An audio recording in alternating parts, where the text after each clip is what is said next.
Hi, how you doing there, folks? I'm talking about the May 4th, Monday, May 4th article that was in the New York Post. Sheldon Silver said new plans should be delayed. Say Sheldon. Somebody, somebody Speaker Sheldon Silver is considering scaling down funding for the MTA's big-ticket projects until the economy makes a full recovery. And I think he is right about that. But as far as the Second Avenue subway, that plan should go through. And that plan should go through with money coming from Washington as part of a second stimulus plan to try to put more people to work. And that's been delayed too long. That has to be built.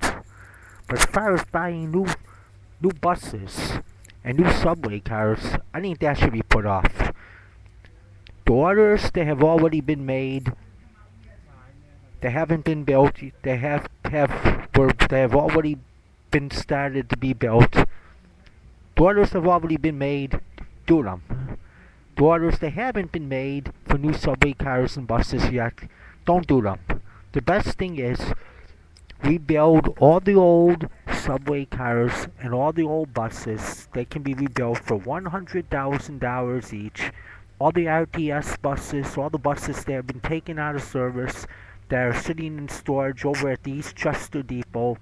Instead of scrapping them, they should be rebuilt. They could be rebuilt for $100,000 each, along with all the ones running that are in service. They should be rebuilt for $100,000 each and kept in service 6 to 8 more years. A lot of money could be saved. As far as working on the tracks, the the number of this is ridiculous. Every weekend when they're working on the tracks, they're not just working on just four subway routes. They're working on 12, 13 routes, wholesale disruption, and they do it in the middle of the day when people are trying to get places. Get to work, shopping. They do it in the middle of the day, folks, and they do it during weekdays in the afternoon in the outer boroughs, and that's just ridiculous. When they're working on the tracks, they should only do it at night. Only at night when you're not disrupting people trying to get somewhere. And it should be done between the hours 11 p.m. and 5 in the morning.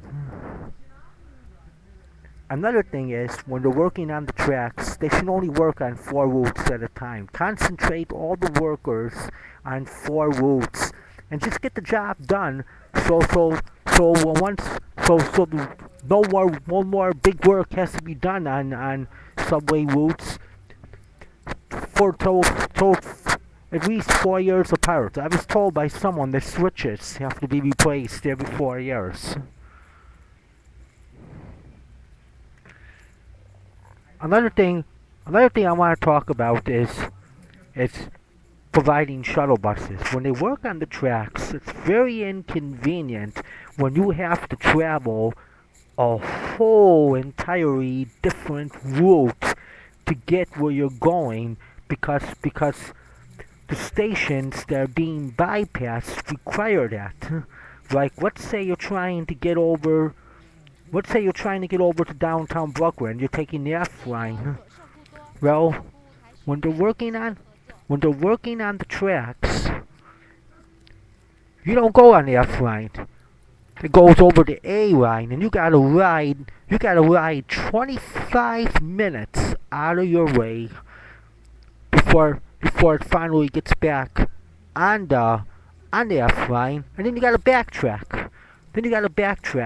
And wait 10 to 20 minutes for a whole new train to come, and it could take as much as 2 hours to get where you're going, folks. This ain't right. They should provide shuttle buses when they're working on the tracks, so you can continue in the same general direction. Now, the cliche that has been made when I have called about that is we can't afford to do that. Well, cannot afford to do that, then don't do the work. This is ridiculous. And from the people that are on the reason this takes place is because the people that are on the MTA board don't actually ride these buses and trains. You're talking about Paul McCarthy's billionaire girlfriend, Nancy Chevelle, who probably has never rode the subway or took a bus in her whole entire life. What does she have to do with people that are average? They have to depend on these buses and subways. People that sometimes don't even have dirty dollars to their name. You know, and much of these people, most of the people, a lot of the people that depend on taking these buses and subways live in ghettos, folks. Yeah, Sheldon Silver is right. Plus another thing is because it's not related, but it's because of this capital plan why a big reason why the draconian service cuts and fare hikes are being done, because the sentiment is that the capital plan should be done full steam ahead, even if it means cutting service and increasing fares astronomically. And they're talking about fare hikes without a public hearing, and this is plain ridiculous. It used to be in 2002, it was $67 for an unlimited use Metro card. Now it's $81. Now they're talking about going up to 101. Holy cow! So we gotta get this stopped. And these fares have risen much faster than the rate of inflation. This is plain ridiculous. The subsidies that have been taken off by Governor Pataki, Reagan, Bush the father, they have to be put back on. And Hillary Clinton was proposing legislation, and she had remained a senator, for the federal government to start subsidizing mass transit again as far as operating assistance. And Obama is not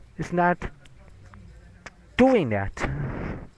It's not doing that, and I thought that was one of the things he was going to do once he got in office.